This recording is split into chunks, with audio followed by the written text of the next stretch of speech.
Assalamualaikum warahmatullahi wabarakatuh. Perkenalkan, nama saya Ainun Rahma dari kelas 11 Galileo Galilei akan mempresentasikan tentang tugas uji kompetensi 2.1. Pertama, apa yang dimaksud dengan demokrasi?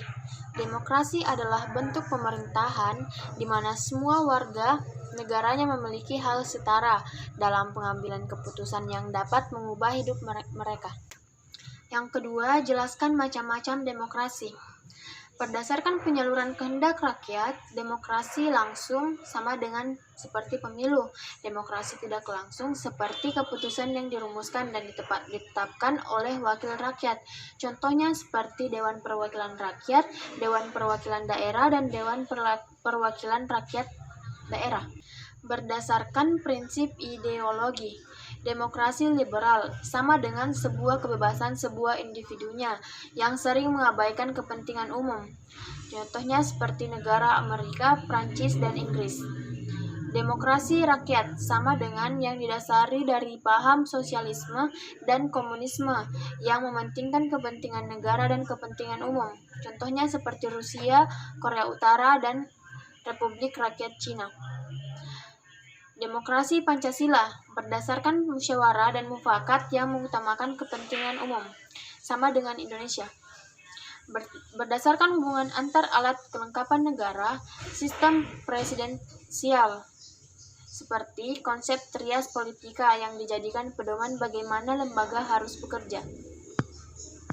Sistem parlementer menitik beratkan pada hubungan antara pemegang kekuasaan eksekutif dan legislatif. Berdasarkan hubungan antar alat negara, sistem referendum. Rakyat memiliki perwakilan untuk menjabat di parlemen namun tetap dikontrol oleh rakyat dengan sistem referendum. Sistem parlementer sama dengan yang di dalamnya terdapat hubungan kuat antara badan eksekutif dan badan legislatif. Sistem pemisahan kekuasaan sama dengan kedudukan antara eksekutif dan legislatif terpisah, sehingga keduanya tidak berkaitan dengan sistem parlementer. Sistem referendum dan inisiatif rakyat sama dengan gabungan dari demokrasi perwakilan tidak langsung dan secara langsung. Yang ketiga, jelaskan sokoguru demokrasi universal, sama dengan tiang-tiang yang menjadi pondasi untuk membangun dan mendirikan tatanan demokratis dan sebagai indikator sejauh mana demokrasi ditegakkan. Yang keempat, jelaskan bahwa nilai demokrasi Pancasila lebih unggul jika dibandingkan dengan demokrasi lainnya.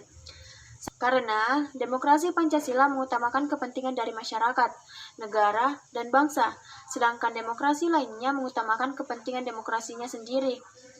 Selain itu, demokrasi Pancasila juga mengutamakan musyawarah.